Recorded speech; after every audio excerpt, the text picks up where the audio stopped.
आपका आज तक का सबसे अच्छा भोजन क्या है? मुझे यकीन है कि आपको ये आज भी याद होगा। और यदि आपको मिशेलिन तारांकित रेस्टोरेंट में भोजन करने का अवसर मिला है तो आप जानते हैं कि ये कितना खास होता है।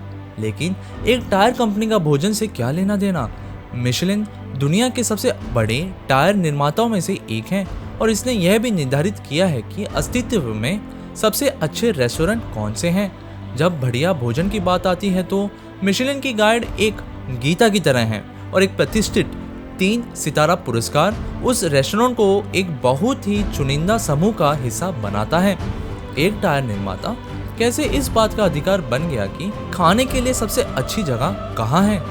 यह सब लोगों को और अधिक ड्राइव करने के लिए किया गया है। यह गाइड पहली बार 1889 में फ्रांस में लॉन्च हुई थी, लेकिन ये पहले रेस्टोरेंट के लिए नहीं थी। यह पेट्रोल पंप बताने, खाने या रहने के स्थानों के गाइड के रूप में शुरू हुई।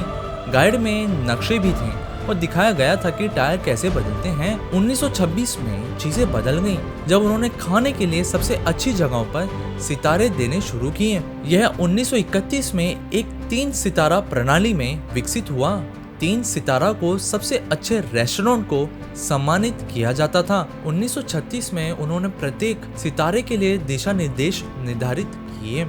जैसे जैसे गाइड बढ़ती गई वैसे वैसे उसका प्रभाव भी बढ़ता गया। इसे जल्द ही एकमात्र मार्गदर्शक माना जाने लगा। फिर ये गाइड पेरिस और फ्रांस से आगे बढ़ी और अन्य देशों शहरों में फैल गई। मिशेलिन के निर्देशक गुमनाम होते थे, इसलिए रेस्टोरेंट कभी नहीं जानते थे कि वह कब आ रहे हैं। और 2 भाई आंद्रे और एंड्रोड मिशेलिन ने 1889 में मिशेलिन टायर कंपनी की शुरुआत की थी और उस समय फ्रांसीसी उद्योग अपनी प्रारंभिक अवस्था में था। कई लोग ऑटोमोबाइल को एक असफलता के रूप में देख रहे थे, परंतु इन भाइयों ने इसमें एक नई किरण देखी। वे इस उभरते उद्योग में शामिल होना चाहते थे, लेकिन यह नहीं जानते थे कि कैसे। जब उन्होंने कंपनी की शुरुआत की तब सड़क पर 3000 से कम कारें थीं। फिर भाइयों ने महसूस किया कि कारों के कुछ हिस्से हमेशा टिकेंगे नहीं, जैसे कि टायर। अगर कार उद्योग बढ़ता है तो टायर बदलने की आवश्यकता भी होगी। लेकिन जब उन्होंने अपनी कंपनी शुरू की तो लोग शायद ही कभी लंबी यात्राओं पर जाते थे।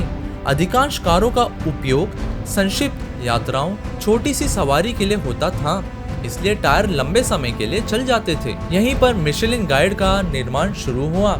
मार्केटिंग का एक शानदार नमूना।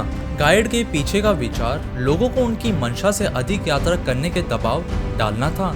अगर खाने या रहने के लिए कोई नई जगह थी जो अच्छी लगती थी तो यह आपको लंबी यात्रा पर ले जा सकता था। इस रणनीति का दोहरा प्रभाव पड़ा। पहला और उनका प्राथमिक इरादा यह था कि यह कार के मालिकों को लंबा ड्राइव करने के लिए प्रेरित करता है, जिससे उनके टायर जल्दी खराब हो जाते हैं। अगला थोड़ा अनजाने में हो गया। इन लंबी यात्रा पर जाने से ऑटोमोबाइल की बिक्री में वृद्धि होगी और बदले में टायर की बिक्री में भी वृद्धि होगी। किसको पता था कि उनके टायर को बेचने और बेचने में मदद करने का सरल विचार पूरी दुनिया को बदल देगा। गाइड ने 3 महाद्वीपों में 30,000 से अधिक रेस्टोरेंट की समीक्षा की है और गाइड की 30 मिलियन से अधिक प्रतियां भी बिक चुकी हैं।